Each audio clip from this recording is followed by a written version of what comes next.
आम आदमी पार्टी के सुंदरकांड पाठ के ऐलान पर हैदराबाद के सांसद असदुद्दीन ओवैसी भड़क गए हैं। उन्होंने पूछा कि विकास की राजनीति में ये कहां से आ गया। इसी के साथ बीजेपी ने भी आप पर पलटवार किया है। देखिए रिपोर्ट।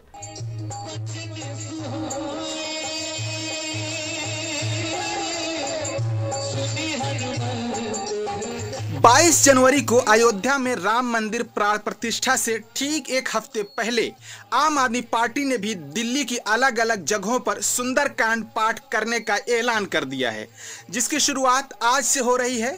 सुंदरकांड पाठ के लिए एक अलग संयोजक टीम बनाई गई है, जिसमें कई विधायक शामिल हैं। हर महीने के पहले मंगलवार को अलग अलग मंदिरों में इसका आयोजन किया जाएगा। लेकिन ऐसे में जहां एक तरफ आम आदमी पार्टी द्वारा इसे सुख समृद्धि का नाम दिया गया है, वहीं दूसरी पार्टियां इसे राजनीति बता रही हैं। कि आप सबकी मनोकामना पूरी करें, आपके मन में खूब बरकत दें, आपको सबको खुश रखें, आपके घर में खूब बरकत दें, आपके घर में सबको स्वस्थ रखें, हमारी दिल्ली को खूब खुश रखें, दिल्ली वालों को खुश रखें, हमारे देश को खूब बरकत दे, देश को खूब तरक्की दे। इसी बीच AIMIM प्रमुख असदुद्दीन ओवैसी का भी बयान सामने आया है। उन्होंने कहा कि भाजपा RSS और आम आदमी पार्टी में क्या फर्क है। ओवैसी ने आम आदमी पार्टी को RSS का छोटा रिचार्ज बताया है। AIMIM प्रमुख और सांसद असदुद्दीन ओवैसी ने कहा कि दिल्ली के मुख्यमंत्री और उनकी सरकार ने यह तय किया है कि हर मंगलवार को सुंदरकांड पाठ और हनुमान चालीसा पढ़वाएंगे। मैंने ये ट्वीट किया कि आम आदमी पार्टी भाजपा कैसे अलग है। भाजपा RSS और आम आदमी पार्टी में कोई अंतर नहीं है। केजरीवाल नरेंद्र मोदी की राह पर चल रहे हैं। आखिर आप में बीजेपी में क्या फर्क है? आप तो बीजेपी RSS के डंडे पे चल रहे हैं। कोई कहता है कि सरयू नदी को जाऊंगा, कोई कहता है कि राष्ट्रपति को कि आप नासिक आ जाइए, और यहाँ पर दिल्ली में ये लोग कह रहे हैं कि हम लोग सूरजकंड और हनुमान चालीसा पढ़ाएंगे। तो इनमें और बीजेपी में RSS में कोई फ़र्क नहीं रहा है। आप उन्हीं की आइडियोलॉजी पे चल रहे हैं। आप कैसे मोदी को हराएंगे फिर? तो ये इनकी हिपोक्रेसी है। और मैं देश के जो सेकुलर जहन रखने वाले लोग हैं उनसे अपील कर रहा हूं कि अब सिर्फ लड़ाई हो रही है मेजॉरिटी कम्युनिटी कोड को कैसे हासिल किया जाए।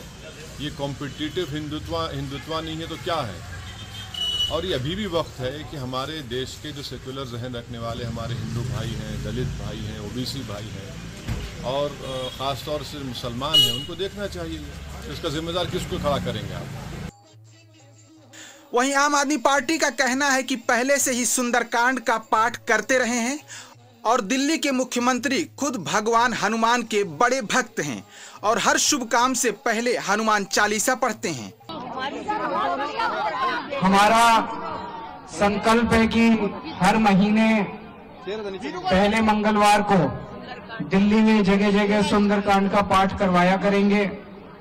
इससे सबकी तरक्की होगी, सबको सुख शांति मिलेगी, पूरी दिल्ली में अच्छी वाइब्रेशंस होंगी, हनुमान जी का आशीर्वाद मिलेगा, प्रभु श्री राम जी का आशीर्वाद मिलेगा। जय बजरंगबली, जय सिया राम, जय सिया राम। लेकिन अब इसमें राजनीति तेज होती जा रही है। इसी बीच बीजेपी का भी इस पे रिएक्शन आया है। आइए आपको सुनाते हैं कि बीजेपी के नेताओं का इस पर क्या कहना है। आपने कभी सुना नहीं कि ये इनका पुराना क्लिप निकालिए?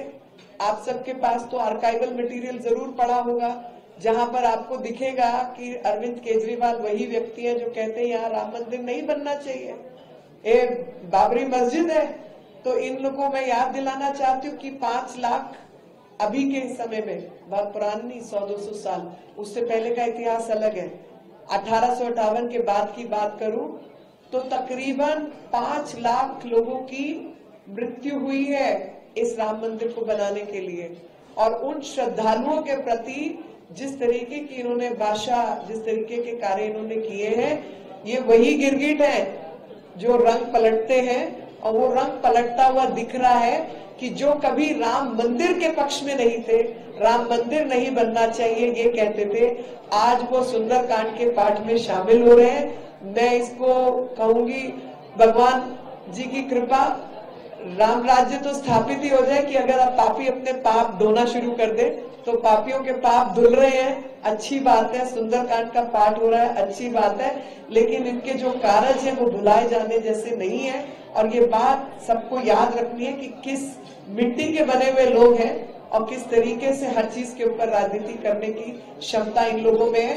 विश्वास के साथ भी अविश्वास करने वाले लोग हैं। और एक मुझे कहावत याद आ रही थी, जहां देखी तवा परात वहीं बिताई सारी रात। तो आजकल तवा परात अयोध्या जी में दिख रही है। आजकल दिख रहा है कि रोम रोम में राम बसे हैं और पूरा देश और समाज राम में हो गया है। तो खुद को भी राम के रंग में रंग लो। बाबरी की बारी होती तो बाबर के रंग में रंग लेते। और जो हमने देखा है कि वक्फ बोर्ड के अंदर किस किस तरीके के घोटाले हुए कि वहां के मुलाजिमों को इन्होंने तनख्वाहें तक नहीं दी है।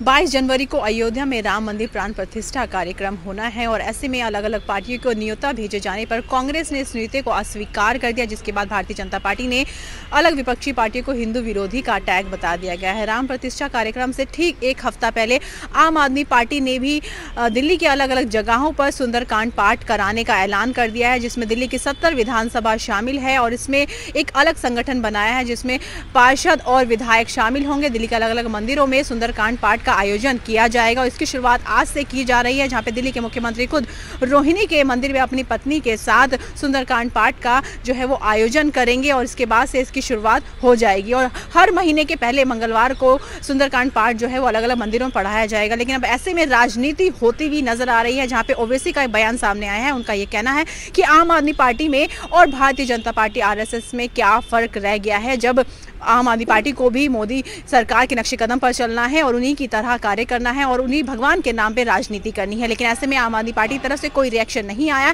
अब देखना ये होगा कि आम आदमी पार्टी इसका किस तरह से पलटवार देती है। मुंसिफ टीवी के लिए गुलिशा, दिल्ली।